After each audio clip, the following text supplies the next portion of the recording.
a heavy responsibility. Speech to Armed Forces. November 9th, 1969. 19 days after the revolution, I am addressing myself to the armed forces. I am talking to you because I want to make you understand the responsibility we have for the nation.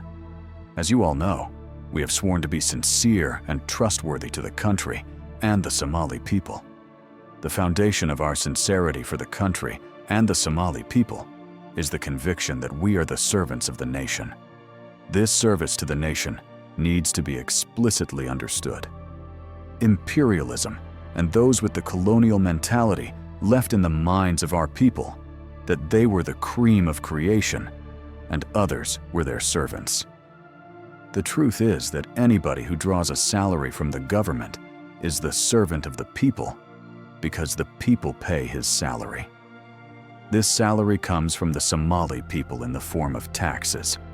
It had been a principle of imperialism, and we have been following it after the termination of that imperialism, that we should expect from the public, the learned, the youth and the families, a specially flavored respect. This attitude which persists is wrong, and one easily can see that it is a colonial hangover. It has been left in the minds of the people that the nationalist is an ignorable creature. We have launched the revolution to eradicate colonial hangovers in all their various forms. The purpose of the revolution is to guide us back to our true characteristics, to clearly understand what we are and what we stand for, and to work for our people in sincerity and devotion. We must convince the people of the efficacy of a joint, concerted effort with us. We should attack together and on equal terms hunger and ignorance. At all times, uphold and protect the flag, the dignity, the welfare, and the defense of the nation. We have to defend the dignity, the rights, and the livelihood of every Somali person, while we are uprooting the evils that have beset the nation, such as tribalism, favoritism, nepotism, corruption, and injustice. We should train ourselves to uphold the dignity of the Somali nation, to uplift the image of the Somali nation, both internally and externally. We have to embark upon the task of creating a nationalism that will not detrimentally differentiate the rich from the poor and the educated from the illiterate, the urban from the nomad, the high from the low. In sum, what we are striving to create is a nationalism of oneness. We should start shoulder to shoulder, without anyone slighting anyone else, in our joint efforts towards the solution of the problems that our country faces.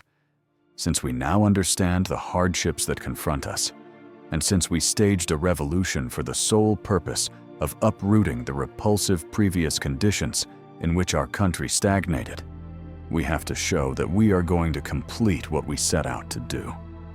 We have to eliminate unpleasant features that were hoisted upon the Somali people: the injustice, the shameful goings-on, rampant corruption, nepotism, favoritism, and unjust discrimination, of sitting with one's hands outstretched in the expectation of timely rain from heaven, and the fanning of troubles among people, and of putting some people in the position of servitude. These are the direct remnants of imperialism. Some people have used public funds as their private personal funds and have tried to convince others that their use of these funds was legitimate. Our religion, which is the foundation of our faith, our nationalism, and our guard against temptations, has been replaced by lack of principles and insincerity. We have taken on the responsibility to wipe out the lies, the backbites, the insincerity, and the lack of faith. If a nation lacks justice, sincerity, dedication to work, honesty, and concerned efforts towards betterment, such a nation would definitely founder. It has been one of our aims to convince the people, for they have forgotten it, that education is of the utmost importance, and to wipe out the attitude that, what is the use of education when one can get along without certificates or with faked documents?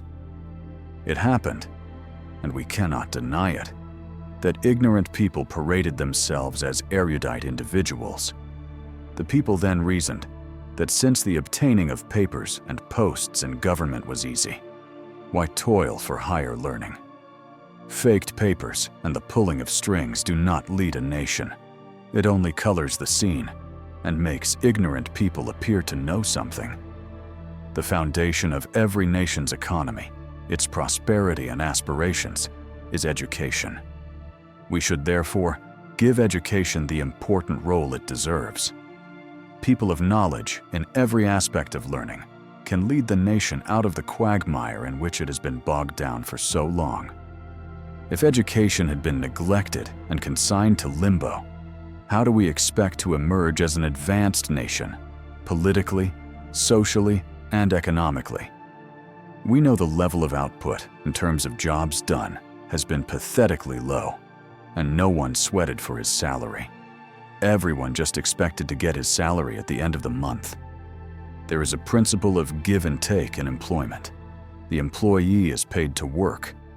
A nation's brain, prosperity, self-respect, and dignity depend on the level of educated people in that country.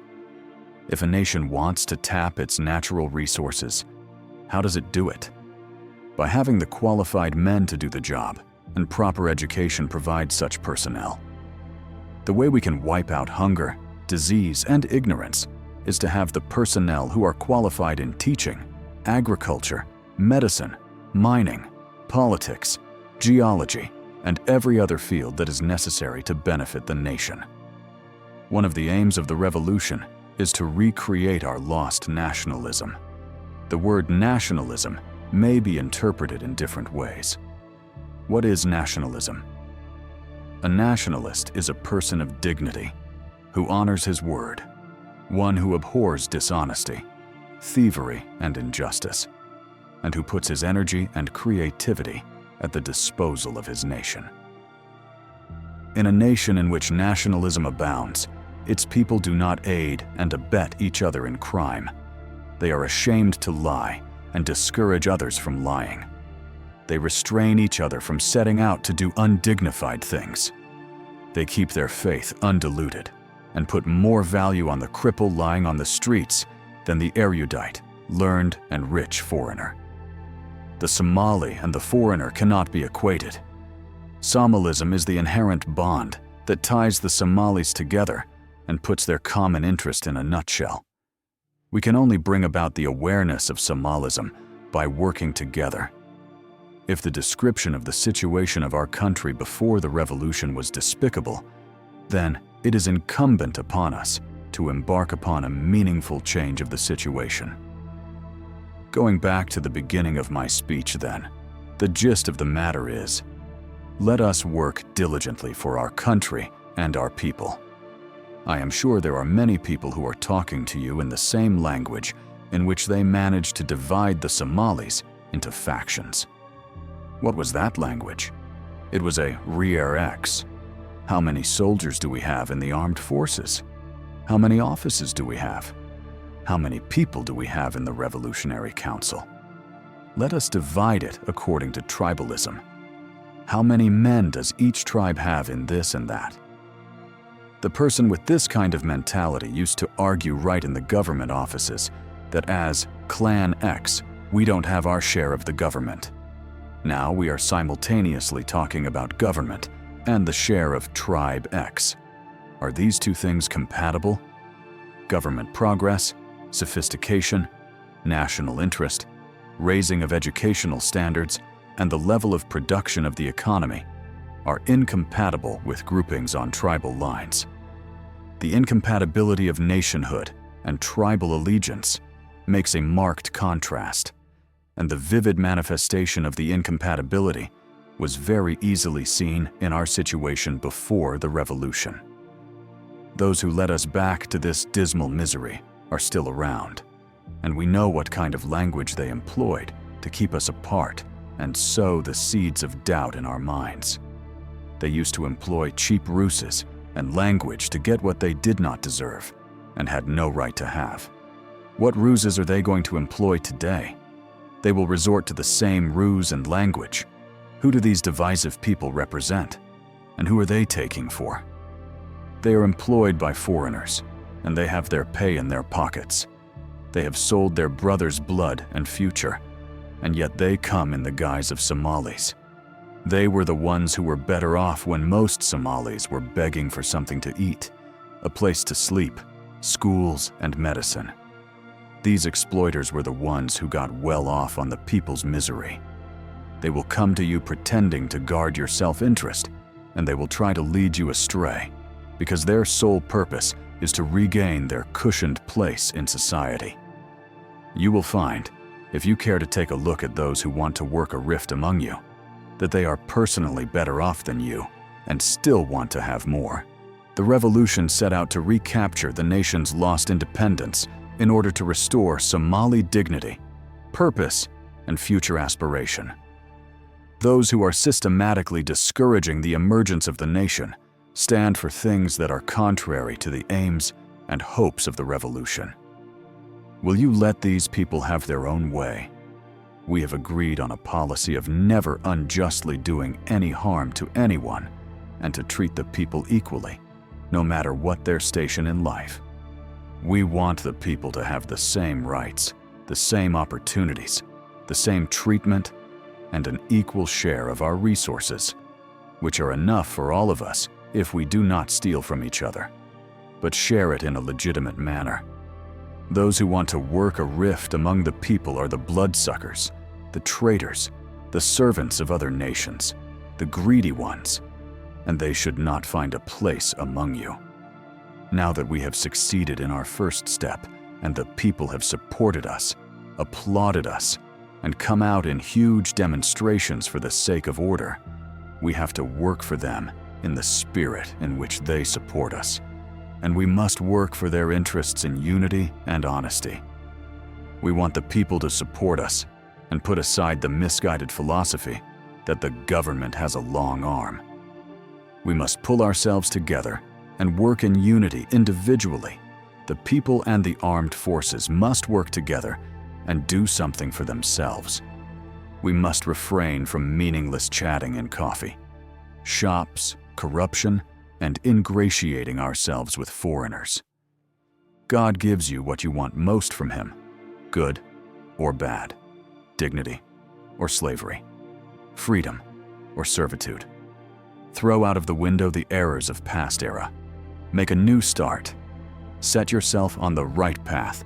Never swerve from it. As I said before, those who used to suck the blood of the people, whether they sucked it by themselves or whether they shared it with others, and took it as an article of faith that Somalis would never forego hardship and difficulties, are still among us. The imperialists who decided long ago to keep us in misery for their benefit are also still around. Their sole interest is to regain their favored positions. I say that you Somalis have to be ready for them if they attempt an application of force. God has given you freedom today. Don't lose it. If they apply underhand methods, like interfering in matters of kinship and spurring on the people on the false grounds of tribalism, if they offer you benefit from the sale of your brother's blood and dignity, throw them out. Today, this is equally appropriate and applicable to every Somali in the armed forces. Let us teach each other not to sleep. Our children and the generations after are waiting for us in expectation, and they will benefit from the map we design for them. If it is a good one, we can reach an admirable height of dignity, freedom, and integrity by our own efforts. Wake up for your interests and your nation's interests. Defend the nation from its enemies, whether they appear in the form of kinship or reward for the sale of national interests. Although my address is intended to remind the armed forces to carry out its promise, I would like to make a small addition concerning foreigners. By the term foreigners, I include not merely people of other nationalities whose purpose is to further the interests of imperialism, but indigenous people who are the tools of imperialists. The past era is over, and the Somali Democratic Republic will not tolerate any hindrance to the progress of the revolution and the new era of liberty and dignity to which the nation is committed. Everybody will get what he deserves from our nation. We are warning foreigners to keep their hands from our internal affairs. If they don't, they will not succeed in outdoing us.